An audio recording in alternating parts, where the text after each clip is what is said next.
Viewers, कैसे हैं आप लोग। सीरियल स्टार्ट करने से पहले आप लोगों से रिक्वेस्ट है, अगर आपने मेरे चैनल को सब्सक्राइब नहीं किया तो बेल आइकन दबा के सब्सक्राइब करें ताकि हर नई आने वाली वीडियो की नोटिफिकेशन आप तक पहुंच सके। अगर आपने इफ यू विश अपॉन मी के पिछले एपिसोड नहीं देखे हैं तो लिंक डिस्क्रिप्शन बॉक्स में जाके वीडियो को देख लें।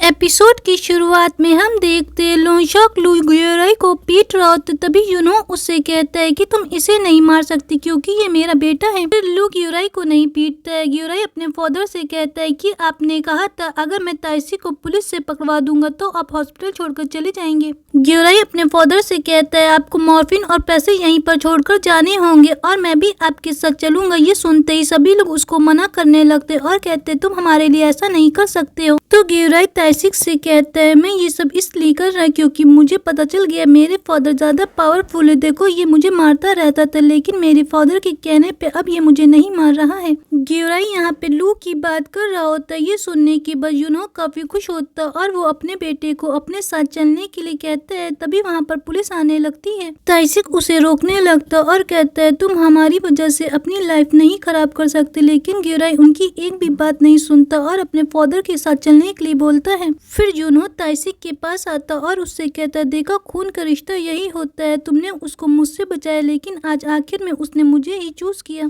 तभी सियो भी आकर ग्योराई को रोकने लगती है तो ग्योराई उससे कहता है तुम मुझे भूल जाओ, हम दोनों का रास्ता यहीं तक की था। लेकिन सियो उससे कहती तुम ऐसा नहीं कर सकते हो। ग्योराई अपने फादर के साथ जा रहा होता है लेकिन उसे काफी बुरा लगता है तो गाड़ी से निकलकर बाहर जाने लगता है। फिर यूनो से कहता है आपको लगता है ये आपके साथ है, ये बिल्कुल भी आपके साथ नहीं। यूनो उससे कहता है कि मुझे पता है वो मेरे साइड नहीं है और वो मुझे बिल्कुल भी नहीं पसंद करता, लेकिन उसने मेरे साथ चलने के लिए कहा है, ये जानकर मुझे अच्छा लगा है। वहीं दूसरी तरफ हम देखते हैं पुलिस की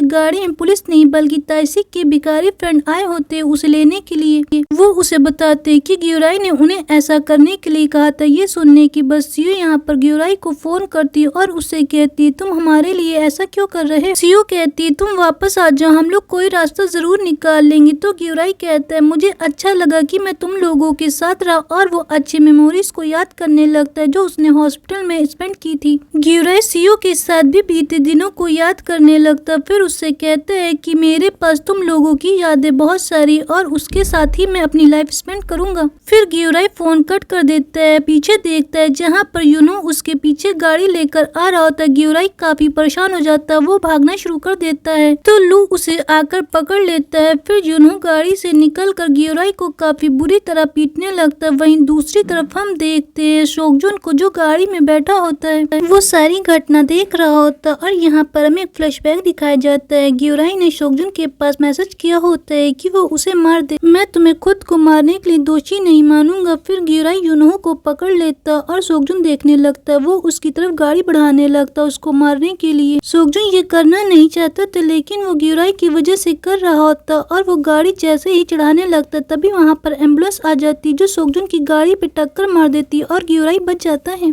गाड़ी के टकराने की वजह से दोनों का एक्सीडेंट हो जाता है। ताइसिक की भी तबीयत खराब हो जाती है और ग्योराई उसको देखने लगता है। फिर हमें दिखाया जाता है लू को जो यहाँ पर यूनो को नाइफ पीछे से मार देता है। तभी वहाँ पर हानजून भी आ जाती, वो सोगजुन से उठने के लिए कहती, वो उससे कहती मुझे माफ कर दो, अब मैं तुम्हारा साथ कभी भी नहीं छोड़ूंगी। वो काफी रो रही होती है। फिर हमें यूनो को दिखाया जाता है। यूनो को मारने के बाद लू यूनो का फोन उठाता और उसमें से एक अपनी वीडियो डिलीट कर देता जो यूनो ने रिकॉर्ड की होती है। फिर हमें ग्योराई को दिखाया जाता है जो देख लेता है कि उसके फादर को भी चोट लगी लेकिन वो उनके पास न जाते हुए ताइसिक को देख रहा होता है। फिर सीन हमें हॉस्पिटल का दिखाया जाता है, सभी को हॉस्पिटल लाया जाता है। हानजून काफी रो रही होती और वो सोगजुन से कहती कि मुझे हर चीज के लिए माफ कर दो, अब मैं तुम्हारे साथ हमेशा रहूंगी। यहाँ पर ग्योराई ये सब देख रहा होता है और वो समझ जाता है कि सोगजुन बुरा इंसान नहीं है, वो हानजून को पसंद करता था इसीलिए वो मेरे साथ ऐसा बिहेव कर रहा होता है। फिर वो देखता है अपने फादर और ताइसिक को दोनों लोग एक ही बेड के सामने होते हैं।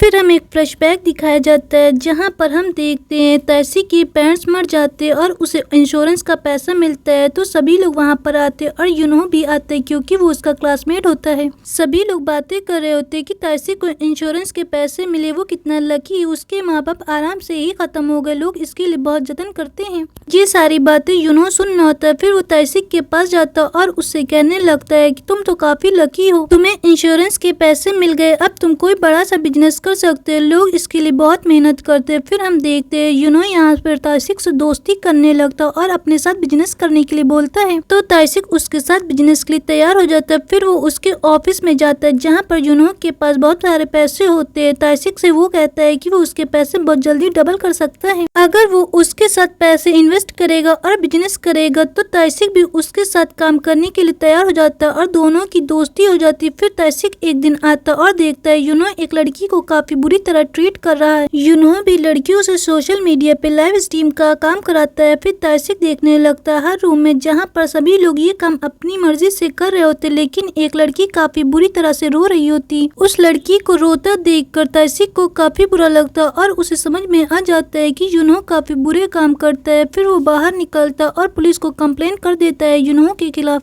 ताइसिक को फोन करते यूनहो का एक आदमी देख लेता है और यूनहो तब से ताइसिक के पीछे पड़ जाता है। फिर हमें हॉस्पिटल का दिखाया जाता है। यूनहो की तबीयत काफी खराब होती है और वो ताइसिक के बेड के साइड में होता है। वो मन ही मन में ताइसिक से माफी मांग रहा होता और कहता है जाने से पहले मुझे माफ कर देना। फिर हमें लू का दिखाया जाता है। वो किसी आदमी के साथ कोई डील कर रहा था, वो किसी आदमी के साथ लड़कियों की सप्लाई करने की बात कर रहा होता है। फिर अगले सीन में हम देखते हैं यूनहो के फ्यूनरल के उसकी मौत हो चुकी होती है और ग्यूराई वहाँ पर बैठा होता है, लेकिन अभी भी ग्यूराई ताइसिक के बारे में ही सोच रहा होता है कि वो किस तरह ताइसिक के साथ अपने घर से भागकर ऑर्फिनेज में आया होता है। फिर हम देखते हैं हॉस्पिटल के सारे लोग ग्यूराई से मिलने आते हैं। सीओ भी ग्यूराई को समझाती कि अब उसे चिंता करने की जरूरत नहीं। फिर हम देखते हैं मिस ली आती है जिनकी तबीयत कुछ ज्यादा ही बिगड़ चुकी होती और वो अब सब कुछ भूल रही थी। मिस ली अब बच्चों की तरह बिहेव कर रही होती और सुंजा ये सबको बता रही होती कि उनकी तबीयत काफी बिगड़ रही है। यहाँ पर हम देखते हैं उसके फ्यूनरल में हानजून भी आती है।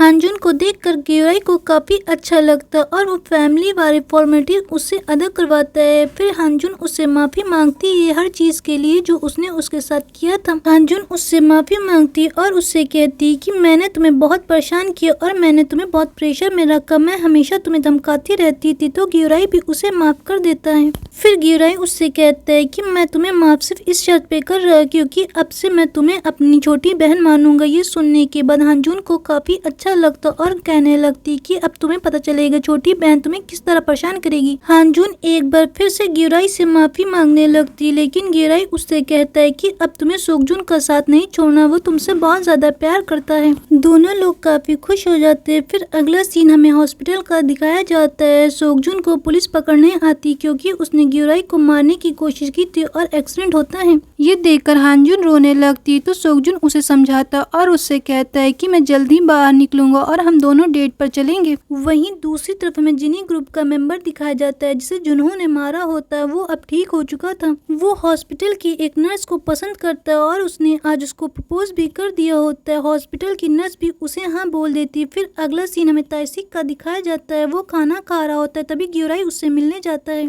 सोजिन उससे बातें कर रही होती और वो बताती कि उसका बॉयफ्रेंड सोयोल यूनिवर्सिटी में सेलेक्ट हो चुका है। तभी ग्यूराई और सियो साथ में आते हैं। ये देखकर ताइसिक उनसे कहते हैं कि मेरी आखिरी विश है कि तुम दोनों एक साथ डेट पर जाओ और ये एपिसोड यहीं पे खत्म हो जाता है। अगर आपको हमारी वीडियो पसंद आई तो लाइक करें, शेयर करें, सब्सक्राइब करना बिल्कुल भी ना भूलें।